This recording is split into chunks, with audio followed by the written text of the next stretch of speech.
မိုးကုတ်မြို့ကိုနိုဝင်ဘာလ28ရက်ည7:00နာရီအချိန်မှာစစ်ကောင်စီတပ်တွေပြန်လည်ဝင်ရောက်လာပါတယ်။တရုတ်ကဂျာပေါ်ကြားလုပ်ပြီးတော့စစ်အုပ်စုနဲ့ TNL တအန်းပလောင်တပ်တို့လောက်ခဲ့ကြတဲ့ဆွေးနွေးပွဲရလဒ်ပါ။အဲ့ဒီဆွေးနွေးပွဲသဘောတူညီချက်အရမိုးကုတ်နဲ့မိုးမိမြို့ပြန်လည်လွှဲပြောင်းပေးအပ်ဖို့ TNL တအန်းပလောင်တပ်ကသဘောတူခဲ့ရတာပါ။အဲ့ဒီအစီအစဉ်ကမိုးကုတ်မြို့ထဲကိုစစ်ကောင်စီတပ်တွေပြန်ရောက်လာတာပါ။စစ်ကောင်စီတပ်တွေပြန်ရောက်လာတော့မိုးကုတ်ပြည်သူတွေကဘလို့တုံ့ပြန်ကြပါသလဲတပြေပန်းနဲ့လက်ကမ်းကြိုဆိုနေကြပါသလား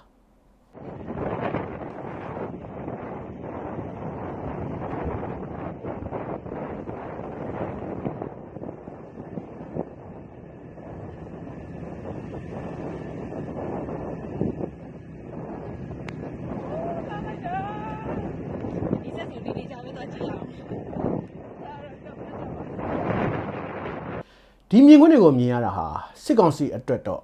ဆန္ဒပြနေကြတာထက်တောင်မှအခမ်းအနားခက်ပါလိမ့်မယ်စစ်ကောင်စီကိုအစိုးရလို့သဘောမထားနိုင်ဘူးအစိုးရဆိုတဲ့အသုံးနှုန်းမသုံးပါနဲ့ဆိုပြီးတော့လူများကမကြာခဏကန့်ကွက်ကြပါတယ်စစ်ကောင်စီဟာ de facto အစိုးရအလုပ်ကိုလုပ်တဲ့အတွက်သတင်းတောက်တွေကအခြေအနေတွေကိုဖော်ပြဖို့အတွက်အစိုးရဆိုတဲ့စကားလုံးကိုမလွဲမရှောင်သာဖော်ပြတဲ့အခါမျိုးမှာတောင်မှပြင်းပြင်းထန်ထန်ကန့်ကွက်တာမျိုးကိုတွေ့ရတယ်လို့နိုင်ငံတကာတန်တမန်တွေနဲ့လူအခွင့်အရေးအထူးကိုယ်စားလှယ်တို့ကအုပ်ချုပ်သူစစ်တပ်ကိုကိုစားပြုတဲ့ဟွန်တာဆိုတဲ့စကားလုံးကိုသုံးတဲ့အခါစစ်အစိုးရလို့ဘာသာပြန်တင်ပြလို့ရှိရင်လည်းပြင်းပြင်းထန်ထန်ကန့်ကွက်လေးရှိပါတယ်အခုမိုးကုတ်မြို့ပြည်သူတွေရဲ့ခံစားချက်ကိုထင်ဟပ်ဖော်ပြနေတဲ့ဓာတ်ပုံဗီဒီယိုတွေကိုကြည့်ရတာဟာအဲ့ဒီထက်တောင်မှပြင်းထန်တဲ့အနှစ်သာရကိုရှင်းရှင်းလင်းလင်းမြင်ရပါတယ်စစ်ကောင်စီလက်ထက်မိုးကုတ်မြို့ပြန်ရောက်သွားတဲ့အချိန်မှာတပုံလက်ထက်ကမြို့အစိုးရလက်ထက်ပြန်ရောက်သွားတဲ့အခါမြင်ရလိမ့်ရှိတဲ့မြင်ကွင်းမျိုးမဟုတ်ပါဘူးတပုံသိမ့်သွားတဲ့မြို့အစိုးရလက်ထက်ပြန်ရောက်သွားတာဆိုလို့ရှိရင်ပြည်သူတွေဟာစိတ်သက်သာရသွားပြီးတော့လမ်းပေါ်ကိုပျော်ပျော်ရွှင်ရွှင်ထွက်လာတာမျိုးတွေ့ရမှာပါအခုမြင်ကွင်းကအဲ့ဒါလိုမဟုတ်ပါဘူးအစိုးရလက်ထက်ကမြို့ကိုတပုံကသိမ့်သွားသလိုမြို့ဟာ6ကပ်တိတ်ဆိတ်နေပါတယ်ပြည်သူပြည်သားအလုံးဟာစိုးရိမ်ထိတ်လန့်သွားပြီးတော့လမ်းပေါ်မထွက်ရဲကြတဲ့အခြေအနေပါဒါဟာစစ်အုပ်စုကိုဆန့်ကျင်ပြီးတော့လမ်းပေါ်ထွက်ဆန္ဒပြတာထက်တောင်မှစိုးဝါပြင်းထန်လွန်းတဲ့ပုံရိပ်တွေပါရင်တွင်းကဆန္ဒအမှန်ကိုဘု து တိုက်တွန်းချက်မှမပါဘဲနဲ့ဖော်ပြနေတဲ့ပုံရိပ်တွေပါမိုးကုတ်မိုးမိတ်မြို့ကိုပြန်လွှဲပေးရတော့မယ်ဆိုတော့မန္တလေး PDF မိုးကုတ်ဗျူဟာ PLA ပြည်သူ့လူမျိုးရေးတက်မတော်အစရှိတဲ့တက်တွေက TNL ကလွှဲပေးပေမဲ့သူတို့ကပြန်မပေးဘူးခံချမယ်လို့ကြေညာခဲ့ကြပါတယ်အခုနောက်ဆုံးအခြေအနေမှာတော့အဲ့ဒီခံချမယ်ဆိုတဲ့တက်တွေကိုလည်းခံမချကြဖို့ TNL ကတားမြစ်ပြီးတော့စစ်ကောင်စီတက်တွေကိုမိုးကုတ်မျိုးတဲ့အရောက်ခေါ်ဆောင်ပေးခဲ့ရတယ်လို့သိရပါတယ်အခုခုခံကာကွယ်ဖို့နေရာတွေယူတဲ့အချိန်မှာအနောက်ကိုပြန်ဆုတ်ခိုင်းနေဆိုတဲ့အတန်လေးကျွန်တော်ထွက်လာတာပေါ့နော်အနောက်ကိုတကယ်လည်းပြန်ဆုတ်ခိုင်းတဲ့အနေအထားမျိုးရှိတယ်ဒါကြောင့်ဘာလဲဆိုတော့နှစ်ဦးနှစ်ဖက်ကအဂျင်းနဲ့ကြက်တွေကိုရောက်သွားတာဒီတော့ TNL ဟာစစ်အုပ်စုဖက်ပါသွားတာလားဘာလို့အလွယ်တကူပေးလိုက်ရတယ်လဲဆွေးနွေးပြီးပြန်ပေးမှအတူတူဆိုလို့ရှိရင်ဘာလို့အသက်တွေအဆုံးရှုံးခံရပြီးတော့တိုက်ခဲ့ရသေးတယ်လဲဆိုတော့ဝေဖန်တဲ့မကျင်တဲ့တန်တွေကြဲကြဲလောင်လောင်ထွက်လာပါတယ်သူတို့မတိုက်ချင်တောင်တခြား PDF တွေကခံတိုက်မှာကိုဘာလို့တားတယ်လဲဆိုပြီးတော့မကျင်မနဲ့ပြောဆိုတဲ့လေတံတွေက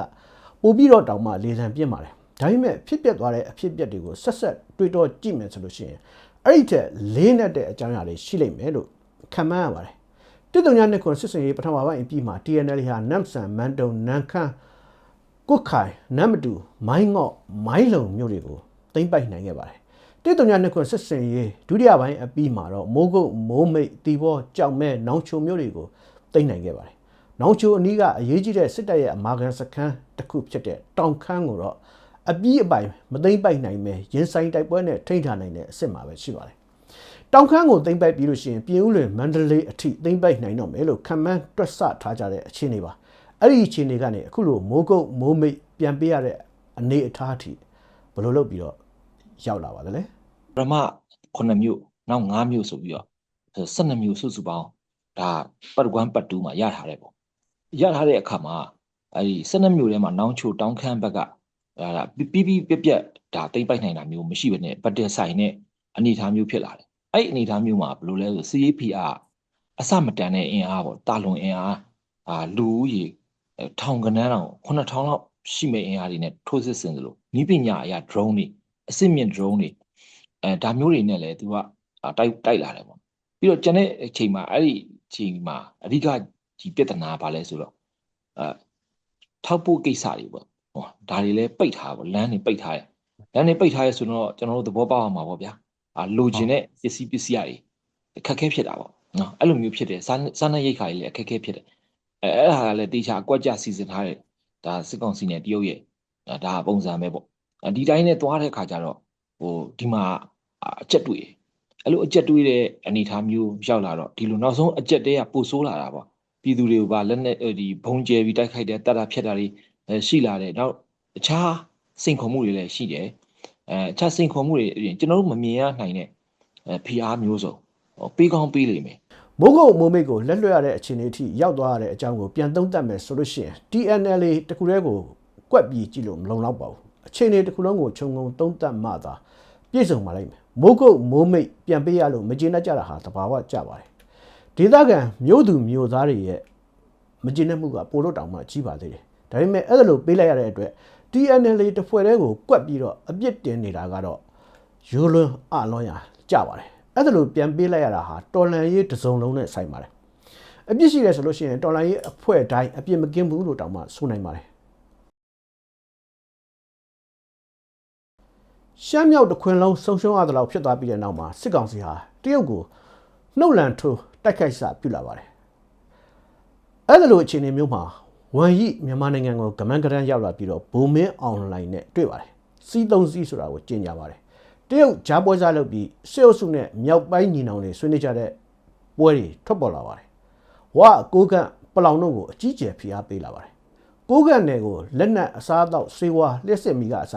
အားလုံးကိုတရုတ်ကဖျက်တောက်လာပါတယ်ဒါတွေအားလုံးကိုလူတိုင်းသိထားကြပြီးသားပါနောက်ဆုံးတော့ကိုကန့်ကလာရှိုးကိုပေးလိုက်ရတဲ့အခြေအနေအထိဖြစ်ပေါ်လာတာကိုလည်းအားလုံးသိကြပြီးသားပါကိုကန့်ကလာရှိုးကိုပြန်ပေးလိုက်ရတာဟာတရုတ်ဖိအားကိုဘလို့မှမလွန်ဆန်နိုင်တဲ့အတွက်လက်လွတ်လိုက်ရတာဆိုတာကိုလည်းအားလုံးနားလည်ကြပြီးသားပါအဲ့ဒါကိုနားလည်တယ်ဆိုလို့ရှိရင်အခုမိုးကုတ်မိုးမိတ်လက်လွတ်ရတာဟာအဲ့ဒီဖြစ်စဉ်ရဲ့အဆက်ဆိုတာရှင်းရှင်းလင်းလင်းမြင်နိုင်ပါတယ်ကိုကဟာတရုတ်ပေါ်မှာမိခုံမှုအားကြီးတဲ့အတွက်စောစောစီးစီးအညံ့ခံလိုက်ရပေမဲ့ TNLA ပလောင်အဖွဲ့ကချက်ချင်းလက်မလျှော့ခဲ့ဘူးဆိုတာကိုအားလုံးမြင်တွေ့နိုင်ပါတယ်ကြောင်မဲတီဘောနောင်ချုံမြို့တွေမှာ TNLA အဖွဲ့ဟာကြံ့ကြံ့ခံပြီးခုခံတိုက်ခိုက်ခဲ့ကြတာဟာလွယ်လွယ်နဲ့လက်မလျှော့ခဲ့တဲ့တပ်တွေပါဒါပေမဲ့ကြောင်မဲတီဘောနောင်ချုံမြို့တွေကို TNLA လက်လွတ်ဆုံးရှုံးခဲ့ရပါတယ်တစ်တုံညာနှစ်ခွန်စစ်စင်ရေးဒုတိယအကြောင်းမှာကြောင်မဲတီဘောနောင်ချုံမိုးကုတ်မိုးမိတ်ကိုအခက်ခဲသိမ့်မရှိဘဲနဲ့သိမ့်ပိုက်နိုင်ခဲ့တဲ့ TNLA ဟာဘာကြောင့်ပြန်ပြီးတော့လက်လွတ်ခဲ့ရပါသလဲအဲ့ဒီကာလအခြေအနေတွေကိုပြန်သုံးသပ်ကြည့်လို့ရှိရင်မြင်နိုင်ပါတယ်အဲ့ဒီမျိုးတွေကိုသိမ့်ပိုက်စင်ကမဟာမိတ်အဖွဲ့တွေအားလုံးညီညီညာညာထိုးစစ်ဆင်ပြီးတော့သိမ့်ပိုက်နိုင်ခဲ့တာပါကိုကန့် AA အပြင်မှာမန္တလေး PDF မိုးကုတ်ဗျူဟာ PLA အစရှိတဲ့အဖွဲ့တွေအားလုံးညီညီညာညာထိုးစစ်ဆင်ခဲ့ကြပါတယ် SSPP RCSS တို့ကလည်းမနှောက်ယှက်ခဲ့ကြပါဘူးစစ်ကောင်စီကပြန်တိုက်တဲ့အချိန်မှာတော့ TNLA တစ်ဖွဲ့တည်းခုခံရပါတယ်အဓိကမဟာမိတ်ကြီးဖြစ်တဲ့ကိုကန့်ဟာလက်ကိုကျိုးနဲ့အတုတ်ခံထားရတဲ့အတွက်တိုက်ပွဲမှာပါဝင်အားဖြည့်တာမျိုးလုံးမပေးနိုင်ပဲပွဲကြည့်ပေးတတ်လုပ်ခဲ့ရပါတယ်ပိုဆိုးတာကရှမ်းအဖွဲ့တွေရဲ့နယ်မြေတွေကိုစစ်ကောင်စီကဖြတ်တန်းဖြတ်လာအသုံးပြုတာကိုအဲ့ဒီအဖွဲ့တွေကဘာမှမလုပ်ပဲထိုင်ကြည့်ပေးနေခဲ့ပါတယ်မင်းတို့ပြဿနာမင်းတို့ဘာသာချင်းငါတို့နဲ့မဆိုင်ဘူးဆိုတဲ့သဘောမျိုးနဲ့ငြိမ်နေခဲ့ကြပါတယ်စစ်ကောင်စီကအဲ့ဒီအချိန်မှာအာရမခေါ်ယူထားတဲ့စစ်မှုထမ်းတွေကိုဖောဖောတီတီအသုံးပြုပြီးတော့အင်အား9000ကျော်လောက်အထိနဲ့ထိုးစစ်ဆင်တိုက်ခိုက်ခဲ့ပါတယ်ဒါအပြင်အရက်သားတွေကိုပါအကြီးကျယ်ဘုံကျဲတပ်ဖြတ်ပြခဲ့ပါတယ်အော်တိုဘာလထဲမှာကြောင်မဲတီဘောနောင်ချိုဒေသတွေကိုပြစ်မှတ်ထားကျဲခဲ့တဲ့ဘုံအရေးအတွက်ဟာစစ်သမိုင်းတစ်လျှောက်မြန်မာနိုင်ငံသမိုင်းတစ်လျှောက်မှာစံချိန်တစ်တင်နိုင်လောက်တဲ့အထိများပြားခဲ့တယ်ဆိုတာကိုအားလုံးအမှတ်ရကြမှာပါအဲ့ဒါတွေကိုကြည့်လို့ရှိရင် TNLA ဘာကြောင့်စစ်ရေးပြန်ရှုံးနေသွားတယ်ဆိုတာကိုရှင်းရှင်းလင်းလင်းသိနိုင်ပါတယ်ဒီနေရာမှာအားလုံးပြန်လဲသတိရတဲ့အချက်တစ်ချက်ကိုထောက်ပြကြပါတယ်ဟိုက်ကင်ဆွေးနွေးပွဲစောစောပိုင်းကာလမှာဘိုးချုပ်မင်းနိုင်ပြောခဲ့မှုတဲ့စကားတစ်ခွန်းမှာအဲ့ဒီစကားကိုအစည်းအဝေးပွဲတက်ရောက်ခဲ့တဲ့လူမျိုးစုတိုင်းရင်းသားခေါင်းဆောင်တယောက်ကလူမှုကွန်ရက်ပေါ်မှာအတိအလင်းထုတ်ဖော်ရေးသားခဲ့တယ်ဆိုတာကိုအားလုံးအမှတ်ရကြပါလိမ့်မယ်စစ်ကောင်စီဘက်ကဘိုးချုပ်မင်းနိုင်ပြောတဲ့စကားပါအဲ့ဒီစကားကတော့မင်းတို့နယ်မြေတွေကိုသိမ့်ပိုက်ထားပြီးရင်လည်းအေးအေးဆေးဆေးအုပ်ချုပ်လို့ရလိမ့်မယ်မထင်နဲ့မင်းတို့သိမ့်ထားတဲ့နယ်မြေတွေကပြည်သူတွေကိုငါတို့ကနေတိုင်းလာပြီးဘုံကျဲနေလို့ရတယ်ဆိုတဲ့စကားပါ အခုအဲ့ဒီစကားအတိုင်းစစ်ကောင်စီကလက်တွေ့ကျင့်သုံးတာပါစစ်ရှုံးတယ်ဆိုတဲ့အသုံးနှုန်းကိုစောစောကကျွန်တော်သုံးလိုက်ပါတယ်မှန်ပါတယ်အဲ့ဒါဟာကျွန်တော်သုံးသက်ချက်လို့ဆိုချင်ရင်ဆိုနိုင်ပါတယ်တဖွဲ့လေးကိုဥတီပြစ်မှတ်ထားပြီးတော့ထိုးစစ်ဆင်တဲ့တန်းကို TNL မခံနိုင်ပါဘူးအဲ့ဒါကြောင့်စစ်ရှုံးခဲ့ပါတယ်ဒါဟာတော်လှန်ရေးအတွက်သင်ခန်းစာလည်းဖြစ်ပါတယ်တစုတစ်ဖွဲ့လေးကိုဥတီပြစ်မှတ်ထားထိုးစစ်ဆင်ခဲ့လို့ရှိရင်ဘယ်အဖွဲ့မှတောက်မခံနိုင်ပါဘူးအဲ့ဒါကြောင့်တပ်ပေါင်းစုဖွဲ့ပြီးတော့စုပေါင်းခုခံရေးဟာတခုတည်းသောအဖြစ်ဖြစ်တယ်လို့ကျွန်တော်အကျဉ်းချင်းထောက်ပြနေတာလည်းဖြစ်ပါတယ်အခုပြောကြတယ်ပေါ့နော်ဒီအထူးထိုးစစ်လီလာမယ်ဆိုတဲ့ကိစ္စအန်ယူဂျီဘက်ကနေကြီးညာထားပြီးတော့ဒါပေမဲ့တော်လိုင်းအင်အားစုတွေရောလက်ရှိပေါ့နော်မမြင်ရသေးဘူးဒီထိုးစစ်ကဘယ်မှာလဲဆိုတော့မမြင်ရသေးဘူးဖြစ်နေအဲ့ဒါကလည်းပြဿနာတစ်ခုဖြစ်နေတာ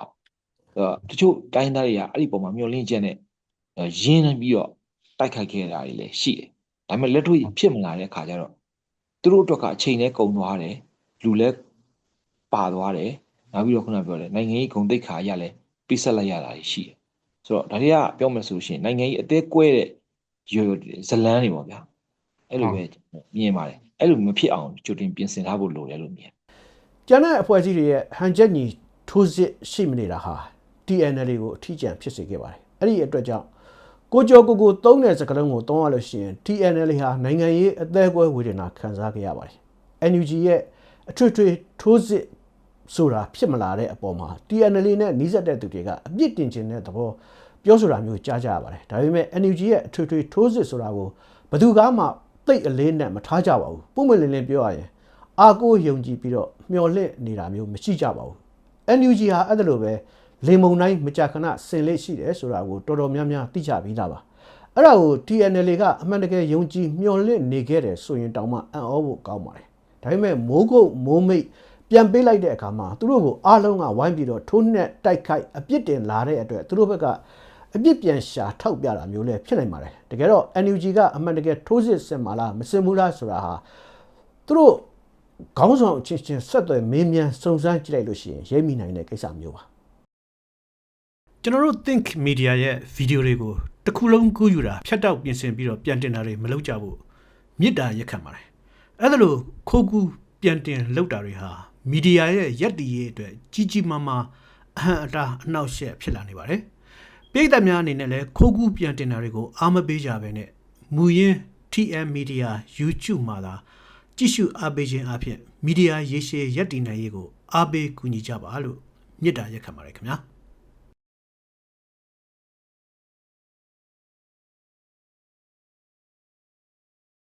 ဒီတော့မိုးကုတ်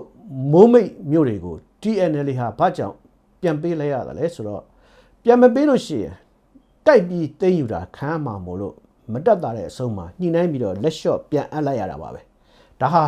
ကျွန်တော်သုံးသက်ချက်မှာအဓိကသုံးသက်ထားတဲ့အကြောင်းအရာတွေကတစ်ချက်ဖြစ်ပါတယ်မိုးကုတ်မိုးမိတ်ကို TNL ပြန်ပေးလိုက်တာဟာစစ်ကောင်စီနဲ့ပေါင်းပြီးတော့တစ္ဆာဖောက်လိုက်တာဆိုတဲ့ပြောဆိုချက်ဟာမမှန်ပါဘူးမမှန်ယုံသားမကပြင်းထန်လုံးပါတယ်ပြင်းထန်လုံးယုံသားမကတော်လှန်ရေးအဖွဲ့အချင်းချင်းကြားမှာစိတ်ဝမ်းကွဲပြားမှုဖြစ်စေပါတယ်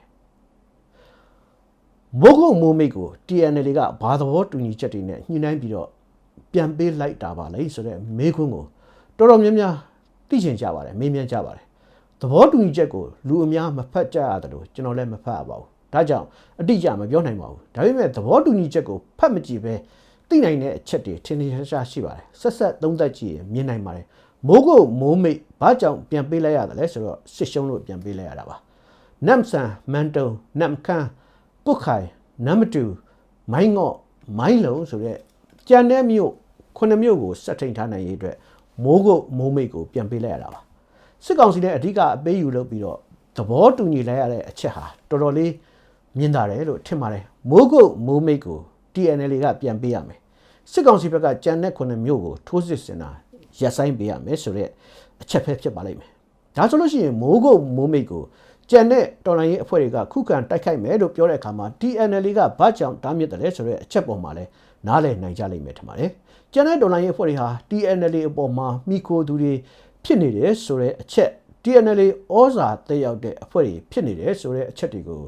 စစ်အုပ်စုကကောင်းကောင်းနားလည်ပြီးသားပါအဲ့ဒါကြောင့်ကြံတဲ့အဖွဲ့တွေကခုခံတိုက်ခိုက်ခဲ့ရင်စာချုပ်ပြက်ပြဲတယ်လို့သဘောထားပြီးတော့ကြံတဲ့ ခုနှစ်မျိုးကိုဆက်လက်တိုက်ခိုက်မယ်လို့စစ်အုပ်စုဘက်ကဖိအားပေးခဲ့မယ်ဆိုတာသိသေးကြပါတယ်အဲ့ဒါကြောင့်ကြံတဲ့အဖွဲ့တွေကို TNL ကတားမြစ်ပေးရတာပါ အခုခုခံကာကွယ်ဖို့နေရာတွေယူတဲ့အချိန်မှာအနောက်ကိုပြန်ဆုတ်ခိုင်းနေဆိုတဲ့အတန်လေးကျွန်တော်ထွက်လာတာပေါ့နော်အနောက်ကိုတကယ်လည်းပြန်ဆုတ်ခိုင်းတဲ့အနေအထားမျိုးရှိတယ်ဒါကြောင့်ဘာလဲဆိုတော့နှစ်ဦးနှစ်ဖက်ကအဂျင်းနဲ့ကြက်တွေကိုရောက်သွားတာအဲ့ဒါလိုတားမြစ်ချက်ဟာမှန်လဲမှန်တယ်လို့သုံးသပ်မိပါတယ်ဘာကြောင့်လဲဆိုတော့ TNL မပါဘဲကြံတဲ့အဖွဲ့တွေကအဲ့ဒီမျိုးတွေကိုဆက်ထိန်ထားဖို့အင်အားမလုံလောက်တဲ့အတွက်ပါခုခံရေးစစ်ပွဲအတွက်လုံလောက်တဲ့ပြင်ဆင်ချိန်လည်းမရပါဘူးအဲ့ဒါကြောင့်လက်တလောအချိန်မှာယာယီနောက်ဆုတ်ပေးလိုက်တာကအကောင်းဆုံးပါဒါပေမဲ့ TNL ကိုဝေဖန်စရာအချက်တစ်ချက်တော့မြင်မိပါတယ်အဲ့ဒါလိုတိုက်လို့မဖြစ်ဘူးဆိုလို့ရှိရင်စောစောစီးစီးကသတိပေးဖို့ကောင်းတာပေါ့ဗျာမပြောတာပေါ့နော်မပြောတာတော့ရှိတာပေါ့ပြောတဲ့အချိန်ကနည်းနည်းတော့ချိန်ညာချက်တွေထွက်ပြီးတော့မှပြောလိုက်တဲ့သဘောမျိုးဖြစ်သွားတဲ့အတွက်အဲ့ဒီအပေါ်မှာအခက်ခဲကြုံသွားမယ်အနေအထားမျိုးတွေတော့မြင်နေပေါ့နော် TNL ကအခြေအနေကိုစောစောစီးစီးတတိချာချာရှင်းပြမထားခဲ့ဘူးဆိုရင် TNL ကိုအပြစ်တင်ရမှာပါ TNL ကရှင်းပြပါရဲ့နဲ့ကြံတော်လိုင်းရေးအဖွဲ့တွေကစိတ်လိုက်မန်ပါရှစ်တိုးဖို့စ조사တာဆိုရင်တော့ကြံတော်လိုင်းရေးအဖွဲ့တွေကိုအပြစ်တင်ရမယ့်သဘောမျိုးဖြစ်နေပါတယ်အခုတော့ခံချမယ်လို့ကြေညာအလူငွေတွေပါတွေကောက်ပြီးတော့မှဖြစ်မလာဘူးဆိုတဲ့အခါဖြစ်မလာဘူးဆိုလို့ရှိရင်လူတို့ကိုမျောလင့်ချက်အမှားပေးတယ်လို့ဖြစ်သွားနိုင်ပါတယ်မိုးကုတ်မိုးမိတ်ကိုပြန်ပေးရင်ကြံတဲ့ခုနှစ်မျိုးကိုအချိန်ကာလတစ်ခုအတွင်းမှာစက်မတိုက်ပါဘူးဆိုတဲ့သဘောတူညီချက်မျိုးစစ်ကောင်စီဘက်က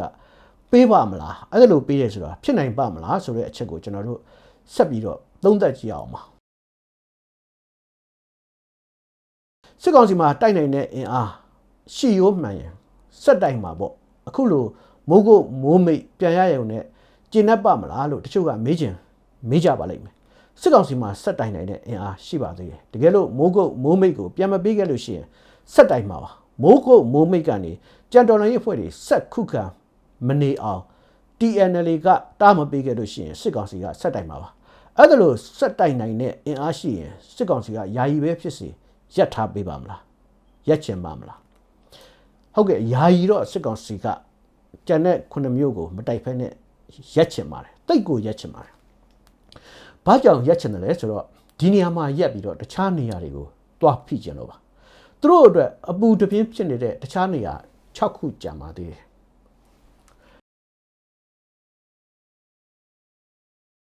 သူတို့စစ်အုပ်စုအစိုးရဆုံးနဲ့အလူလဲခံရတဲ့နေရာကရခိုင်မှာရခိုင်ဟာစစ်ကောင်စီအတွက်စစ်သိမ်းချိုင်းမှာသေချင်ရင်စိတ်မစားနဲ့ရခိုင်ပြည်သွားဆိုတဲ့စကားဟာစစ်တပ်ထဲမှာတောင်မှခစ်စားပါတယ်ရခိုင်ပြည်မှာတာဝန်မကြရေးအတွက်စစ်သားမိန်းမတွေစစ်ဗိုလ်မိန်းမတွေဘေးရင်ဆရာစီမှာရရချေနေကြပါတယ်စစ်ကောင်စီနဲ့ဗားတပြန်ကြားတပြန်ဖြစ်နေကြတာကတော့ကချင်ပြည်ချင်းပြည်နဲ့ကရင်ပြည်တွေပါအဲ့ဒီနေရာတွေမှာစစ်ကောင်စီကနိုင်တဲ့နေရာရှိတယ်လို့ရှုံးတဲ့နေရာတွေလည်းရှိပါတယ်သူတို့အတွက်အဲ့ဒီထက်နည်းနည်းအားပြော့တဲ့ပြစ်မှတ်တွေကတော့ကရင်ပြည်နဲ့စကိုင်းမကွေးဒေသတွေပါအဲ့ဒီ6နေရာကိုစစ်ကောင်စီအနေနဲ့မဖြစ်မနေဖြည့်ရှင်းဖို့ကြံနေပါသေးတယ်အဲ့ဒီ6နေရာကိုမဖြည့်ရှင်းနိုင်ဘဲနဲ့တော့စစ်ကောင်စီစစ်နိုင်ဖို့ဆိုတာလုံးဝမဖြစ်နိုင်ပါဘူးတကယ်လို့ TNL နဲ့အပြည့်ရလိုက်မယ်ဆိုလို့ရှိရင်ရှမ်းပြည်ကိုယာယီထိန်းထားနိုင်ပြီလို့ဆိုနိုင်ပါတယ်အဲ့ဒါလို့ထိန်းထားနိုင်ရင်ကြံတဲ့နေရာတွေကိုရွှေ့ပြီးတော့ထိုးစစ်ဆင်ပါပါကြံတဲ့6နေရာကိုထိုးစစ်ဆင်တဲ့အခါမှာလဲ9နေရာကိုထိန်းထားပြီးတော့တနေရာကိုအဓိကပြစ်မှတ်ထားထိုးစစ်ဆင်ပါပါစစ်ကောင်စီဟာတပိုင်းချင်းစီခွဲတိုက်နေပါတယ်အဲ့ဒါလို့နီးကိုတုံးနေတယ်ဆိုတာအထင်ရှားမြင်နိုင်ပါတယ်ဒါကလူတိုင်းသိနေတဲ့လျှို့ဝှက်ချက်ပါသူတို့ထဲကနေပြီးတော့အာချောင်တဲ့သူတွေကလည်းအဲ့ဒီအချက်ကိုပြည်သူလူကြီးသိအောင်ဖော်ကောင်လုပ်နေပါတယ်လာမဲ့အခင်းအကျင်းမှာရွေးကောက်ပွဲတွေပါပြီးပြီဆိုတာနဲ့ကျွန်တော်တို့ကတပုံတွေကိုတနေရာချင်းအလိုက်ကျွန်တော်ရှင်းရကျွန်တော်အဲ့လိုမျိုးစဉ်းစားထားတနေရာချင်းအလိုက်ရှင်းဥမာ KIA ရောက် KIA တန်တဲ့နေရာတွေကိုထိန်းထားမယ်ထိန်းထားပြီးတော့ KIA ရောက်မင်းအင်တိုင်းလုံးမလားပြောမလုံးလားမလုံးရင်ရှိတဲ့တက်တွေအကုန်ပုံဩချမယ်အဲ့ဒီရှိသမျှလေရင်ရှိသမျှတင်ကားအမြောက်အကုန်ပုံချမယ်တခုရှင်းပြီဆိုရင်နောက်တစ်ခါဘလောက်ဟဲ့မင်းဘလောက်ဘလို့လဲအဲ့နေရာကိုမင်းဆွေးနွေးပါလားမဆွေးနွေးဘူးလားမဆွေးချချောပြတ်ဆောင် PDF လည်း PDF တနေချင်းလိုက်ဟဲ့ PDF မင်းကငါတို့ဆော်တော့မယ်မင်းအလင်းဝင်မလားငွေဆိုအဲ့နေရာတမအကုန်ထိုးပြုံထိုးအဲ့လိုပတ်ပိုင်ပတ်တနေချင်းအပြတ်ရှင်းဒီတော့စစ်ကောင်စီရဲ့ နောက်ထပ်ပြစ်မှတ်ဟာဘယ်နေရာဖြစ်လာမလဲရခိုင်ကိုသူတို့တိတ်မုံနေတာမှန်ပါတယ်ဒါပေမဲ့တိတ်တယ်ကြောက်နေပါတယ်ရခိုင်ဟာအမာဆုံးပြစ်မှတ်ဖြစ်တဲ့အတွက်အခုချိန်မှာနောက်လာမဲ့ပြစ်မှတ်ဟာရခိုင်ဖြစ်ဖို့ထက်တခြားနေရာတွေဖြစ်ဖို့ပုံများတယ်လို့ထင်ရပါတယ်အဖြစ်နိုင်ဆုံးကတော့အားအပြော့ဆုံးပြစ်မှတ်နှစ်ခုဖြစ်တဲ့စကိုင်းမကွေးနဲ့ကရင်ပြည်ပါ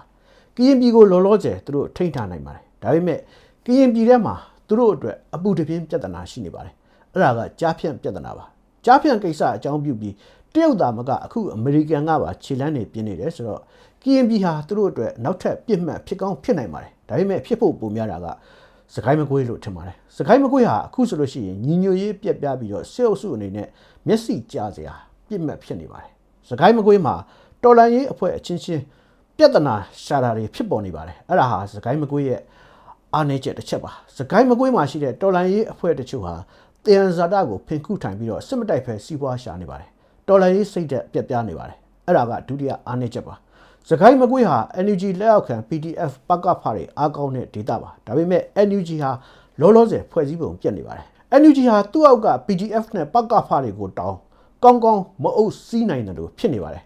NUG အမိန့်ကိုတောင်မှတေတေဝူကိုမနာခံမဲ့ထင်တိုင်းကျဲနေကြတာမျိုးတွေရှိနေပါတယ်အဲ့ဒါကတက်တဲ့အားနည်းချက်ပါအဲ့ဒါကြောင့်စစ်ကောင်စီရဲ့နောက်လာမဲ့ပြစ်မှတ်ဟာစကိုင်းမကွေးဒေတာဖြစ်ဖို့များတယ်လို့ကျွန်တော်ထင်ပါတယ်ဒီအချက်ကို NUG အနေနဲ့အလေးနဲ့ထားပြီးစကိုင်းမကွေးကိုအထူးပြင်ဆင်ဖို့လိုအပ်နေပါပြီစကိုင်းမကွေးကြလို့မဖြစ်ပါဘူးစကိုင်းမကွေးကြရင်တော်လန်ရေးအတွက်တိတ်အားနည်းသွားပါလိမ့်မယ်စကိုင်းမကွေးဟာစစ်အုပ်စုအတွက်တိုက်လို့ကောင်းတဲ့အားပြော့ဒေတာတပွဲဖြစ်နေတဲ့အပြင်မှာတိန်နဂါဗျူဟာအရအလွန်အရေးပါတဲ့နေရာလည်းဖြစ်နေပါတယ်အဲ့ဒါကြောင့်စကိုင်းမကွေးဟာစစ်အုပ်စုမျက်စိကြားမဲ့အဓိကပြစ်မှတ်ဖြစ်လာလိမ့်မယ်လို့ယူဆတာပါစကိုင်းမကွေးဟာအခုတော်လန်ရေးတစ်ခုလုံးအတွက်အချက်ချာအကြဆုံးတိန်နဂါဗျူဟာအကြဆုံးနေရာပါ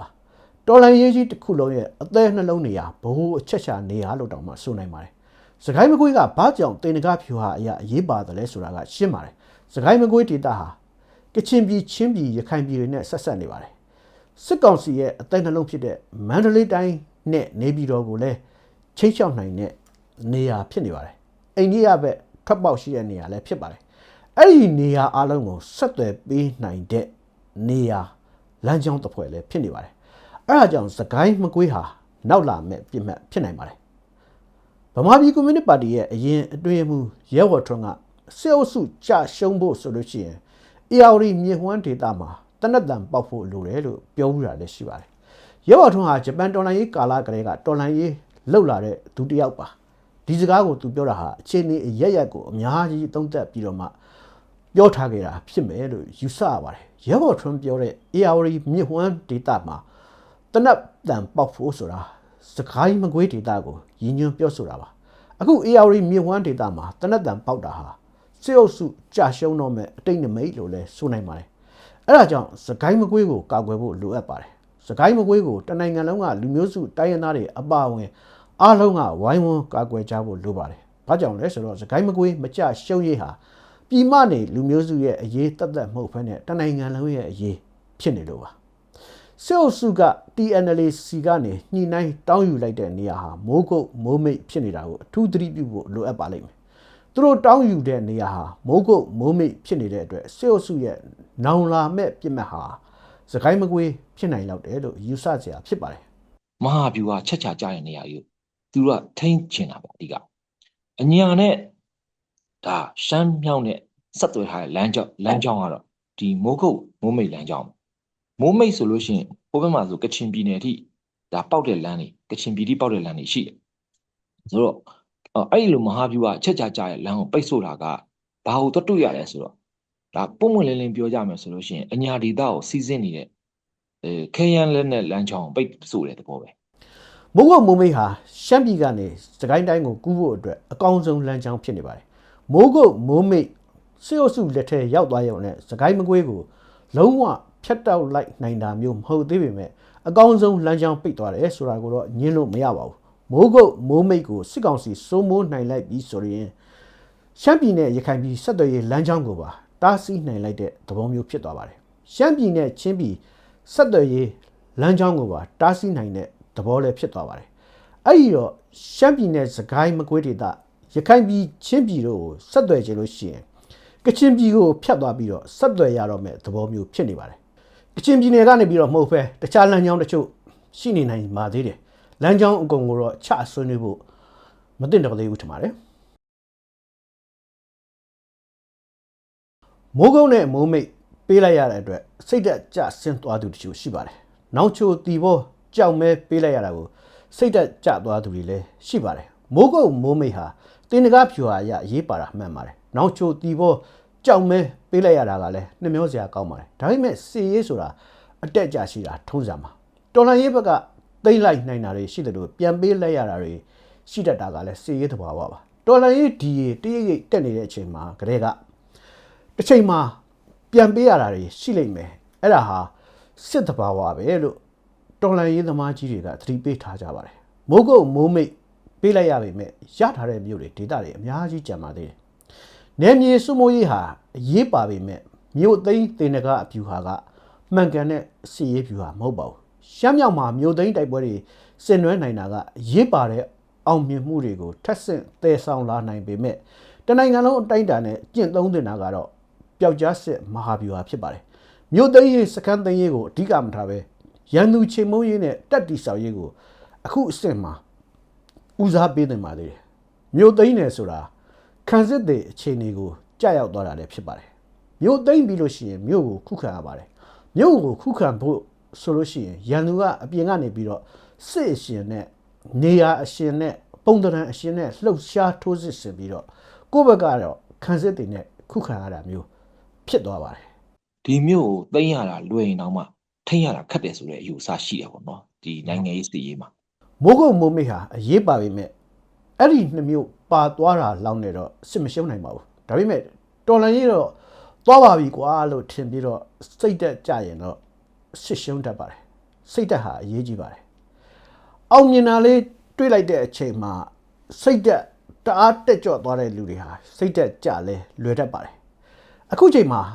တော်လိုင်းရေးသမားတွေပြင်ဆင်တဲ့နာကစကိုင်းမကွေးကိုကာကွယ်ဖို့ပါစကိုင်းမကွေးဘက်ကတက်တွေကိုတက်တီဆောက်ရေးအပူတပြင်းလှုပ်တင်ပါတယ်တက်တီဆောက်ရေးဆိုတာစစ်ရေးလေ့ကျင့်မှုတစ်မျိုးတည်းကိုပြောတာမဟုတ်ပါဘူးပြည်သူလူထုရဲ့ထောက်ခံမှုရအောင်ကြိုးစားဖို့ကနံပါတ်1အရေးကြီးဆုံးပါပြည်သူလူထုကမကြိုက်တဲ့လှုပ်ဆောင်ချက်တွေကိုအမြန်ဆုံးဖယ်ရှားပြီးတော့ပြည်သူလူထုအကျိုးပြုလုပ်ငန်းတွေကိုဆောင်ရွက်ဖို့ကနံပါတ်1အရေးကြီးဆုံးပါနံပါတ်2အရေးကြီးတာကမဟာမိတ်အချင်းချင်းရန်ပြုတ်နေတာတွေကိုရပ်တန့်ဖို့လိုအပ်ပါတယ်ငါတို့ကအစိုးရဖြစ်တယ်လို့တွေးခေါ်ပြီးတော့ဘာပဲလုပ်လို့အစိုးရကိုအတိပေးရမယ်ငါတို့ကိုအတိမပေးရင်ဆရာမတင်လို့ရှိရင်ရန်သူပဲလို့သဘောထားတာတွေဟာတော်လန်ရေးကိုဖျက်ဆီးတဲ့အတွေးခေါ်တွေဖြစ်ပါတယ်မဟာမိတ်ချင်းချင်းအထူးကောင်းမွန်တဲ့ဆက်ဆံရေးတိစောက်ဖို့ကနံပါတ်2အရေးကြီးဆုံးအချက်ပါနံပါတ်3ကတော့တက်တွေစီးပွားရေးတောင်းကျမ်းနေတာတွေစီကံပြတ်နေတာတွေကိုပြန်ပြင်ဖို့ပါအဲ့ဒါတွေဟာတက်တိဆောက်ရေးအတွက်အရေးကြီးလိုအပ်တဲ့အချက်တွေပါပြည်သူလူထုနဲ့ယင်းဒီနားလည်မှုရအောင်ပြည်သူကိုကြက်မှရေးစောင့်ရှောက်တာတွေကောက်ဆိုင်လဲထွန်းရာမှာပြည်သူလူထုရဲ့ကုန်ထုတ်လုပ်ငန်းတွေမှာအကူအညီပေးတာတွေကိုလုပ်ဖို့လိုအပ်ပါတယ်အဲ့ဒါလိုမဟုတ်ဘဲနဲ့ငါတို့ကတော်လှန်ရေးလုပ်နေတာမဟုတ်ပြည်သူကငါတို့ကိုထမင်းကျွေးဖို့တာဝန်ရှိတယ်ဆိုတဲ့အပေါ်စီးစိတ်ဓာတ်မျိုးရှိနေလို့ရှိရင်တော့အဲ့ဒါဟာတော်လှန်ရေးကြဆုံးမဲ့အတွေးခေါ်ဆိုတာကိုသိဖို့လိုအပ်ပါတယ် TNL ကိုအပြစ်တင်နေလို့ဘာမှအကျိုးမရှိပါဘူးစစ်ရှုံးတာအပြစ်မဟုတ်ပါဘူးသူတို့စစ်ရှုံးတာနဲ့စာလို့ရှိရင်စစ်နိုင်ပြီးတော့တိတ်ထနိုင်တဲ့နေရာတွေကအများကြီးပို့ပြီးတော့ကြံပါသေးတယ် TNL ကိုအပြစ်တင်နေမဲ့အစားလူမျိုးပေါင်းစုံပြည်သူလူထုကြီးတရက်လုံးညီညွတ်ဖို့တပ်ပေါင်းစုဖွဲ့နိုင်ဖို့ကသာအရေးကြီးဆုံးအရာဖြစ်တယ်လို့ဆိုကြပါတယ်ခင်ဗျာ